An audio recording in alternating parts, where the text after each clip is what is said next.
What happens when a simple security check becomes the catalyst for exposing secrets that could shake the very foundations of power? Sometimes the most ordinary people stumble upon extraordinary truths that force them to choose between safety and justice. This is the story of William, a dedicated palace security guard whose routine inspection uncovered something that would test his loyalty, challenge his beliefs, and ultimately force him to confront one of the most powerful women in the world. In a world where privacy is precious and secrets are currency, one hidden recording device would spark a chain of events that nobody could have predicted. The question isn't what was being recorded, but what William would do with the knowledge that could change everything. William Matthews had been working palace security for 12 years, and he prided himself on being thorough. Every morning at precisely 6:30, he would begin his systematic sweep of the royal quarters, checking every room with the same methodical precision that had earned him 3 commendations and the trust of his supervisors.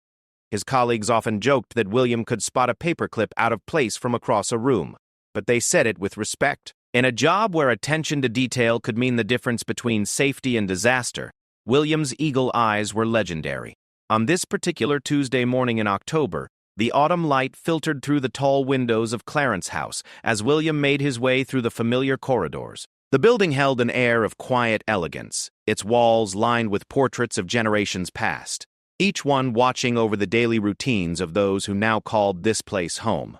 William had walked these halls thousands of times, but he never took the responsibility lightly. Each day brought the possibility of something unexpected, and he had trained himself to notice even the smallest changes in his environment. The morning had started like any other.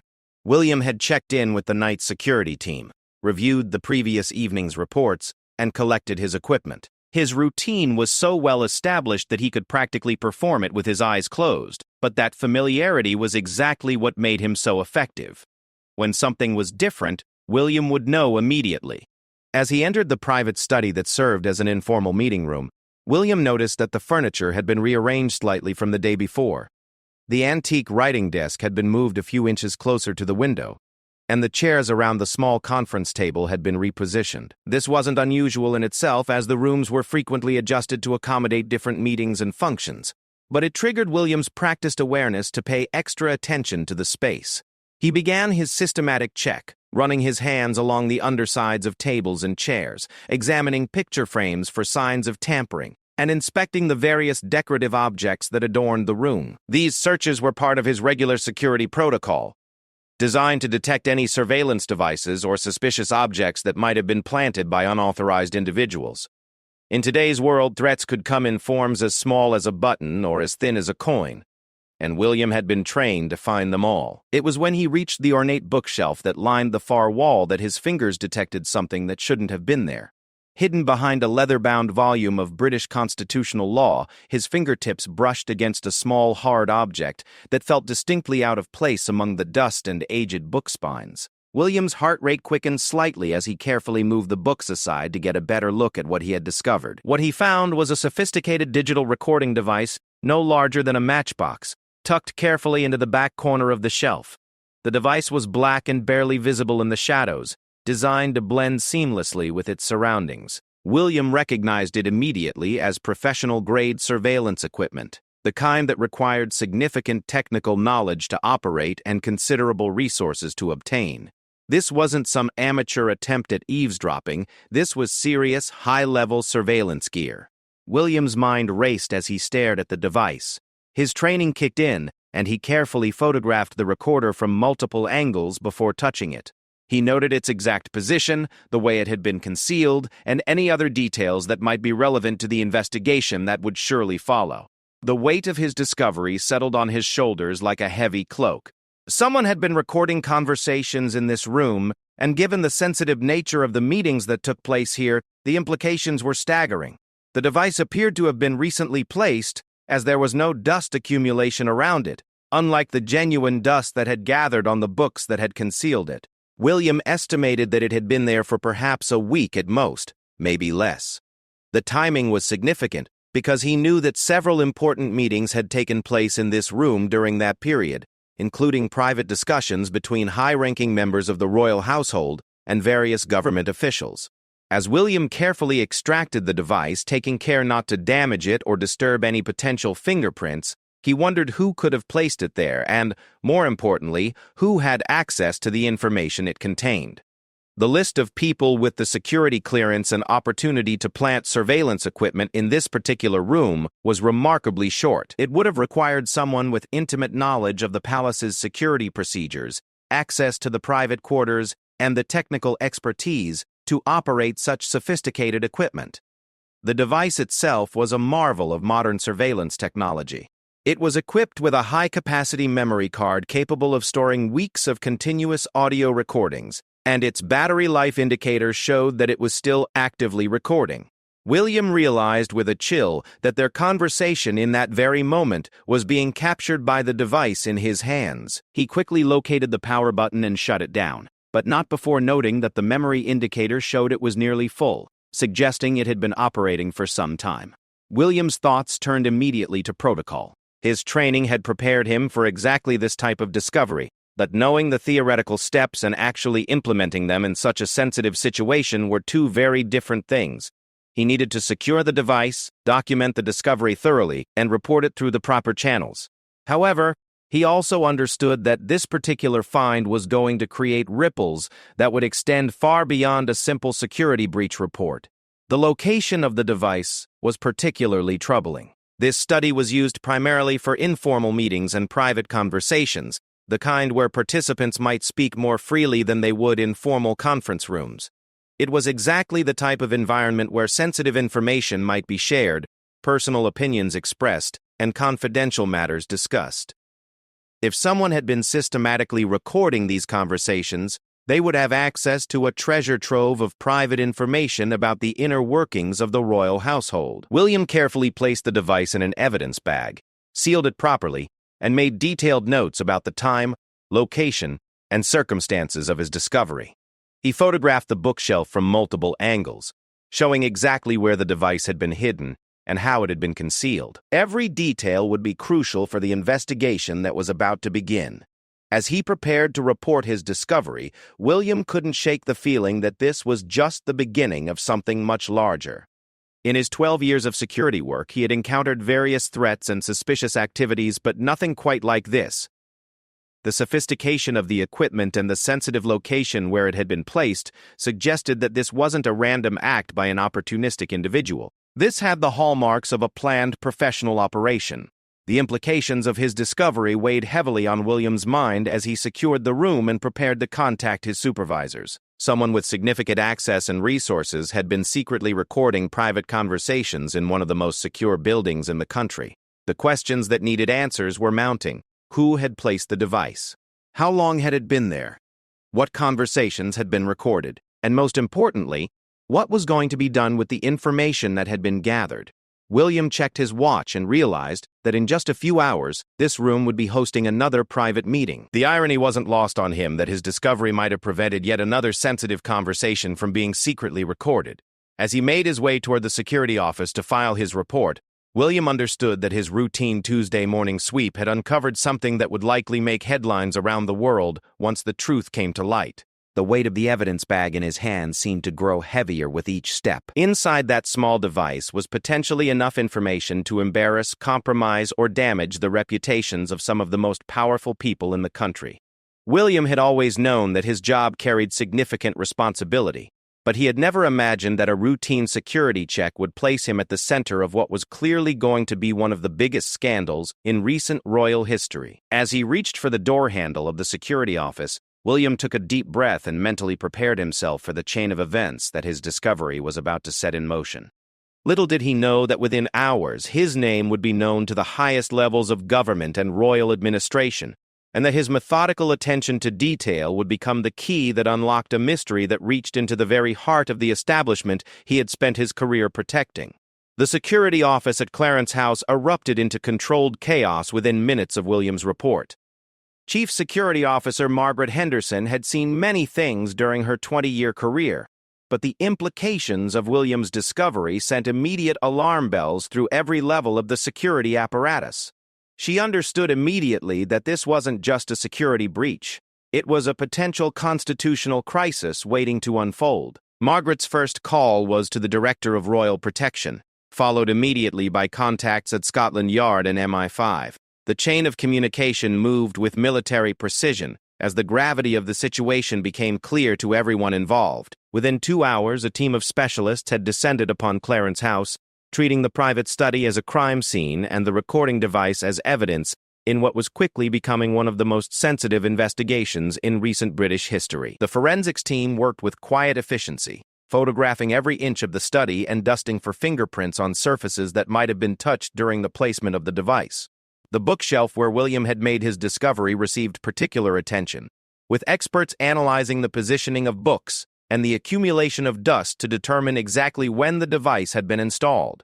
Their preliminary findings confirmed William's assessment. The recorder had been in place for approximately 10 days, a time frame that coincided with several high-level meetings that had taken place in that room. Detective Inspector Sarah Morrison from Scotland Yard's Special Branch took charge of the investigation, bringing with her a team of specialists experienced in handling cases involving matters of national security.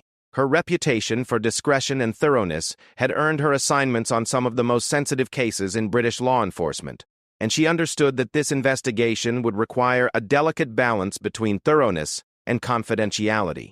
The first priority was analyzing the contents of the recording device. The memory card contained over 80 hours of audio recordings, capturing conversations that had taken place over the previous week and a half. The technical team worked around the clock to process and analyze the recordings, creating transcripts and identifying voices, while maintaining the highest levels of security. Each conversation was cataloged, time-stamped, and cross-referenced with official schedules to determine who had been present for each recorded discussion. What they discovered was both fascinating and deeply troubling. The recordings captured a series of private conversations between various members of the royal household, including several that featured Camilla, the Queen Consort, discussing matters that ranged from personal family issues to official royal business. The conversations revealed the kind of candid discussions that typically took place behind closed doors, including frank assessments of government policies, personal opinions about public figures, and strategic discussions about royal duties and responsibilities.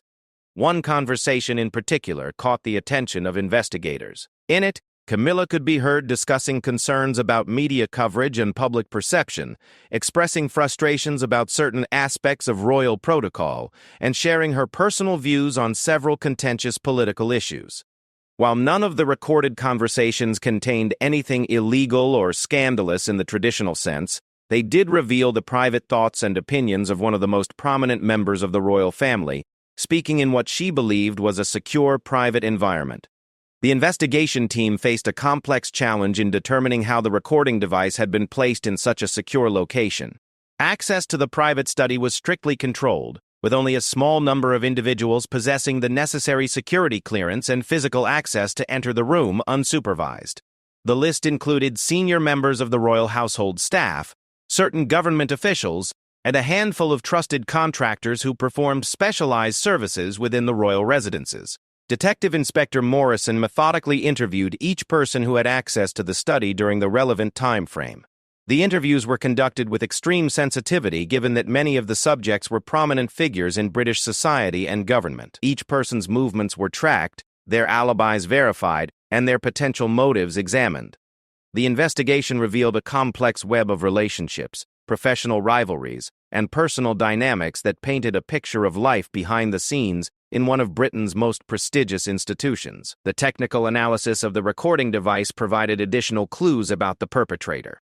The equipment was sophisticated and expensive, requiring significant technical knowledge to operate effectively.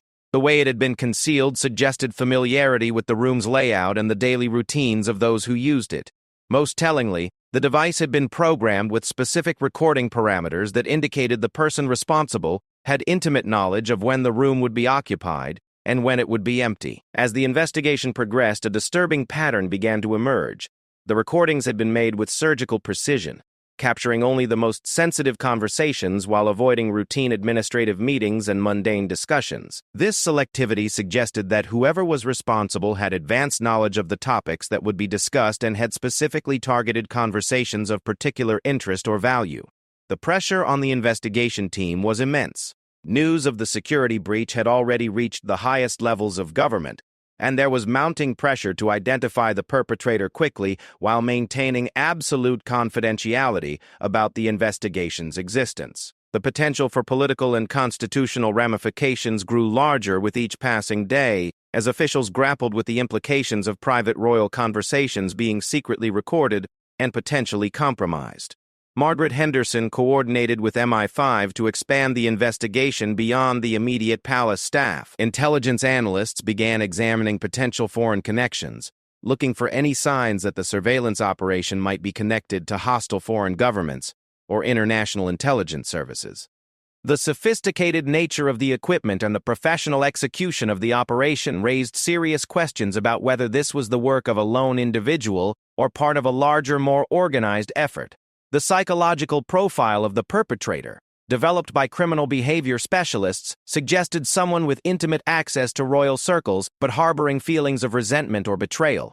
The person responsible likely felt undervalued or overlooked despite their proximity to power, and may have seen the secret recordings as either a form of insurance or a way to gain leverage in professional or personal relationships. William found himself at the center of the expanding investigation, providing detailed testimony about his discovery and his observations about the room's recent changes. His methodical approach to security and his detailed documentation of the crime scene proved invaluable to investigators. Despite the pressure and attention, William maintained his professionalism and continued his regular duties while cooperating fully with the investigation team. The scope of the investigation expanded as analysts discovered that the recording device had been manufactured by a company specializing in professional surveillance equipment typically sold only to law enforcement agencies and licensed security firms. This revelation led to a complex paper trail that investigators hoped would eventually lead them to the person responsible for the illegal surveillance operation. Meanwhile, the content of the recordings continued to be analyzed for any clues about the perpetrator's identity or motives. Investigators listened carefully for background noises, timing patterns, and any other evidence that might reveal when the device had been accessed or serviced. The recordings themselves became a roadmap of recent activities within the royal household, providing investigators with a detailed timeline of events and conversations that would prove crucial in solving the case. As the investigation entered its second week, Detective Inspector Morrison felt increasingly confident that they were closing in on their target. The combination of forensic evidence, surveillance footage from palace security cameras, and detailed interviews with palace staff had created a comprehensive picture of the crime. However, she also understood that identifying the perpetrator was only the first step in what would likely be a much larger investigation into the motives behind the surveillance operation and the potential damage it might have caused. The recordings had captured conversations that revealed the human side of royal life, showing family members dealing with personal challenges, professional frustrations, and the constant pressure of public scrutiny. While nothing in the recordings was particularly damaging or controversial, their mere existence represented a profound violation of privacy and trust that struck at the heart of the institution they had been sworn to protect.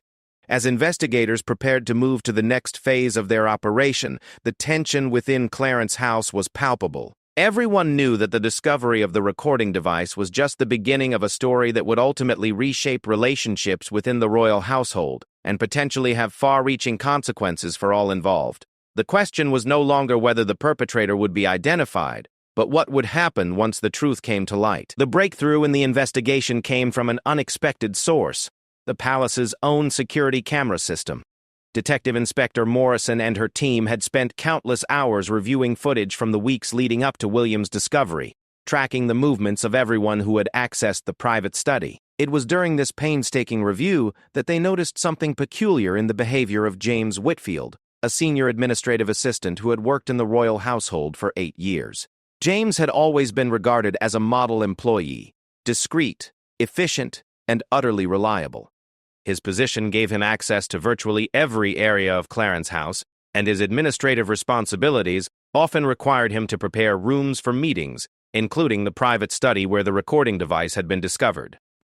However, the security footage revealed that on 3 separate occasions, James had entered the study alone and remained there for longer periods than his duties would normally require.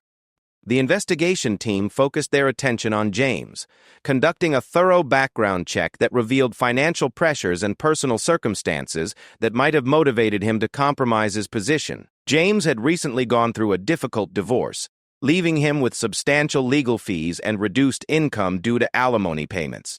Additionally, his elderly mother required expensive medical care that was straining his resources further. These pressures, combined with his intimate knowledge of royal routines and his access to sensitive areas, made him an increasingly likely suspect. The technical evidence began to align with their suspicions about James. Analysis of the recording device showed that it had been programmed using software that required specific technical knowledge that James possessed due to his previous experience working in telecommunications before joining the royal household. Furthermore, the device's memory card contained metadata that suggested it had been accessed and managed by someone familiar with its operation, indicating that this wasn't a simple plant-and-forget operation, but rather an ongoing surveillance effort that required regular maintenance. Detective Inspector Morrison made the decision to approach James directly rather than attempting to gather additional evidence through covert surveillance.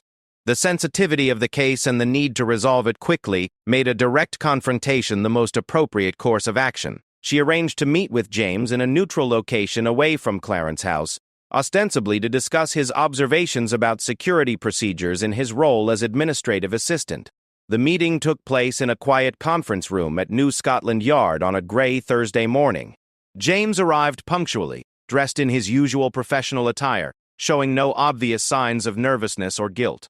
Detective Inspector Morrison was accompanied by a colleague from MI5 and a representative from the Royal Protection Command, emphasizing the serious nature of the situation without being overly intimidating. The conversation began with routine questions about James's duties and responsibilities, his access to various areas of Clarence's house, and his observations about security procedures. James answered these questions professionally and thoroughly, demonstrating the same attention to detail that had made him valuable in his administrative role. However, as the questions became more specific about his activities in the private study, subtle signs of stress began to appear in his demeanor. When Detective Inspector Morrison presented the security camera footage showing James spending extended periods alone in the study, his composure finally cracked. The weight of the evidence, combined with the mounting pressure of maintaining his secret, proved too much to bear. After several minutes of uncomfortable silence, James broke down and confessed to placing the recording device and monitoring the conversations that took place in the private study. The story that emerged during his confession was both tragic and complex. James explained that his financial difficulties had made him desperate for additional income, and he had been approached by a journalist who offered substantial payment for inside information about the royal household. Initially, James had provided only minor details about schedules and routine activities, information that he rationalized as harmless. However, the journalist had gradually increased the pressure and the financial incentives, eventually convincing James to plant the recording device to capture more substantial and valuable information. James revealed that the journalist, whom he knew only as Sarah, had provided the recording device, along with detailed instructions for its installation and operation. She had specifically requested recordings of conversations involving Camilla, explaining that there was significant public interest in the Queen Consort's private views and opinions. The financial arrangement was structured so that James would receive payment based on the quality and sensitivity of the information he provided, creating a perverse incentive for him to seek out increasingly private and personal conversations. The confession revealed that James had been passing along recordings and transcripts for nearly 2 weeks before William's discovery ended the operation. During this time, he had provided the journalist with extensive recordings of private conversations, including discussions about family matters, political opinions, and internal royal household business. The journalist had been particularly interested in any conversations that revealed tensions within the royal family or critical assessments of government policies. Detective Inspector Morrison pressed James for more details about his contact with the journalist, but his knowledge was limited. All of their communications had been conducted through encrypted messaging applications, and he had never met her in person. Payments had been made through cryptocurrency transactions that would be difficult to trace, and the recording equipment had been delivered to a public location, where James had retrieved it according to specific instructions.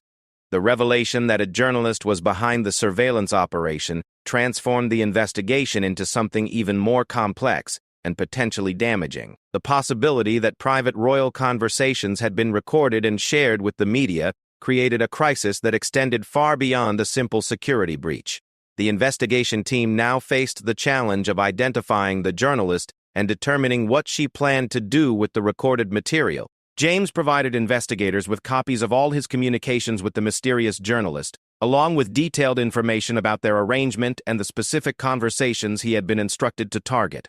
His cooperation was complete and voluntary, driven by a combination of guilt, relief, and fear about the consequences of his actions. He repeatedly expressed remorse for his betrayal of trust and acknowledged the severity of his breach of confidence. The interview revealed that James had been conflicted about his actions from the beginning, but felt trapped by his financial circumstances and the escalating demands of his contact. He had rationalized his behavior by telling himself that he was only providing information that would eventually become public anyway, and that he wasn't really harming anyone. However, as the operation continued and the conversations became increasingly personal and sensitive, his guilt and anxiety had grown to the point where he was actually relieved to be caught.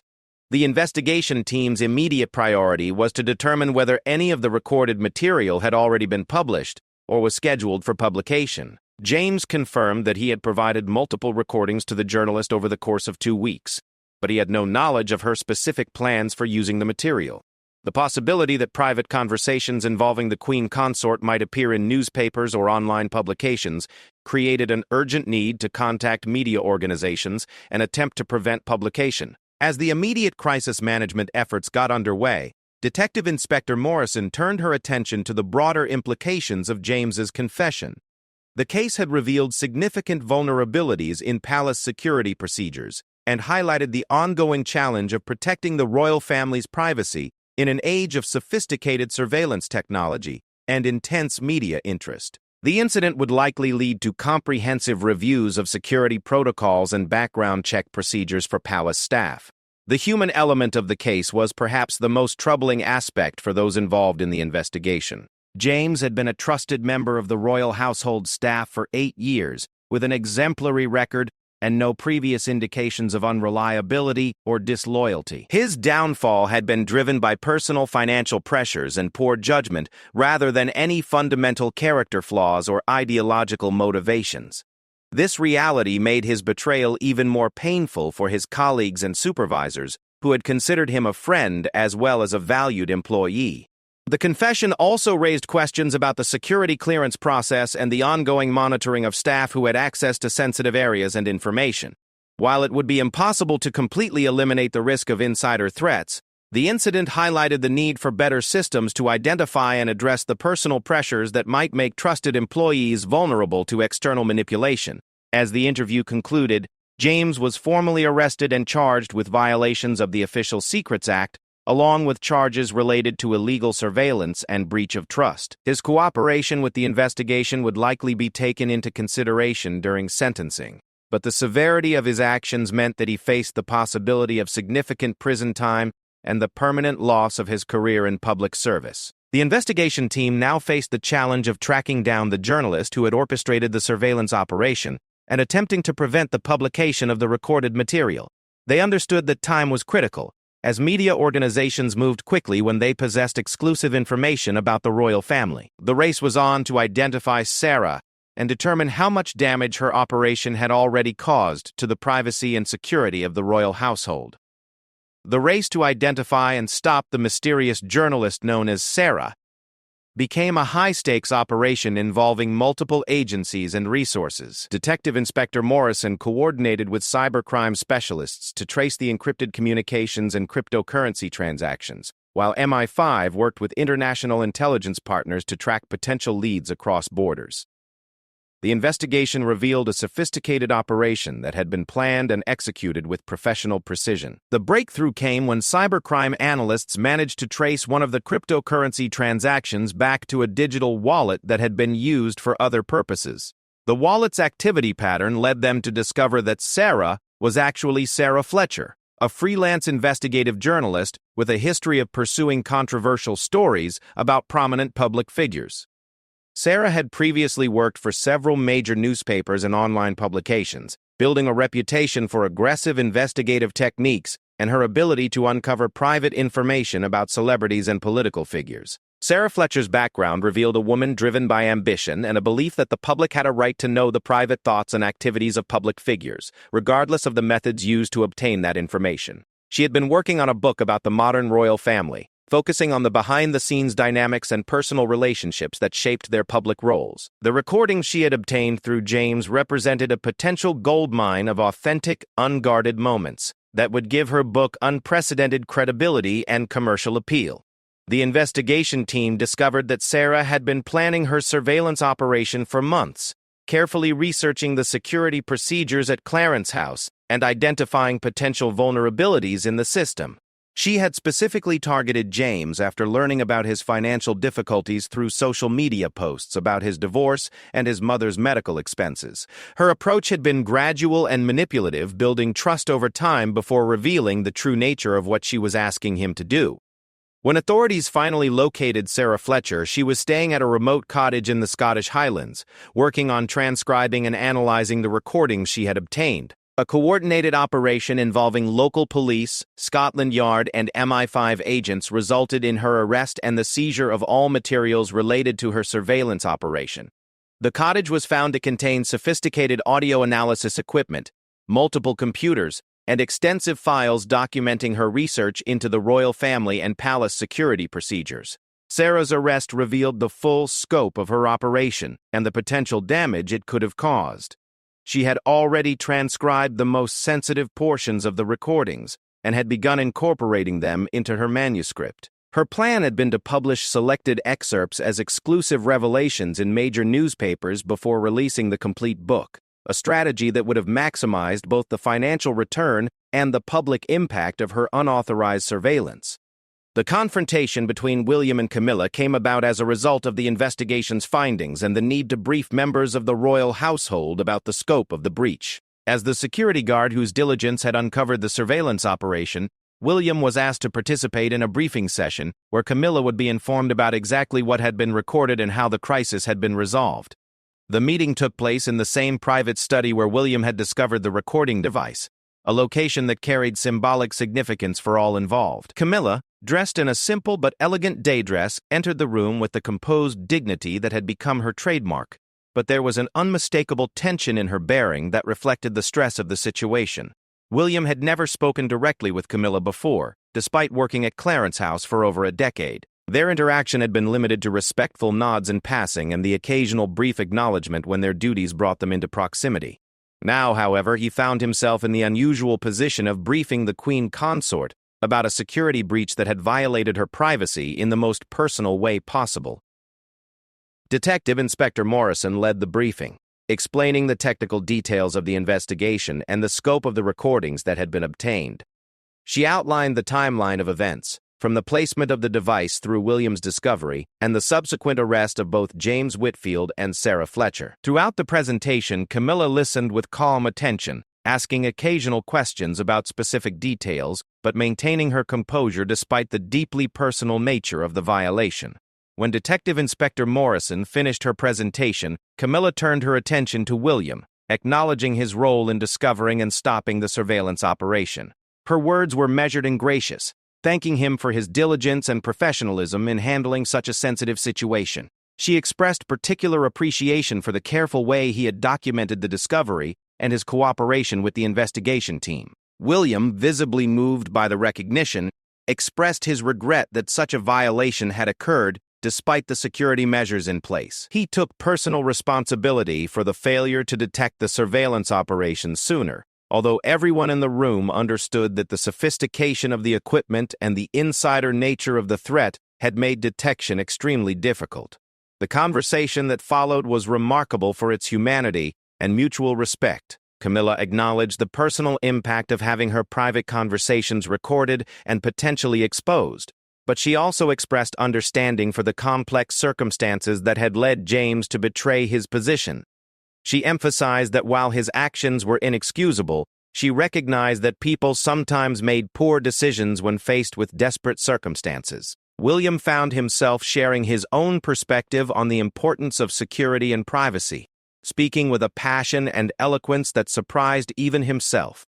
He talked about the responsibility he felt to protect not just the physical safety of the royal family, but also their right to have private spaces where they could speak freely without fear of exposure. His words reflected a deep understanding of the human cost of constant public scrutiny and the importance of preserving some areas of life that remained genuinely private. The resolution of the case brought both relief and ongoing concerns for all involved. Sarah Fletcher faced serious charges under the Official Secrets Act and related privacy laws, with the possibility of significant prison time and financial penalties. Her book manuscript was seized as evidence, and legal injunctions prevented any publication of the recorded material. However, the incident had revealed vulnerabilities in palace security that would require ongoing attention and improvement. James Whitfield's fate was perhaps the most tragic aspect of the entire affair. Despite his cooperation with the investigation and his obvious remorse, he faced the loss of his career, his security clearance, and potentially his freedom. The financial pressures that had driven him to make such poor decisions remained unresolved, and his future prospects were severely limited by his criminal conviction and the violation of trust that had destroyed his reputation. The investigation led to comprehensive reviews of security procedures throughout all royal residences, with particular attention to the challenge of identifying and preventing insider threats.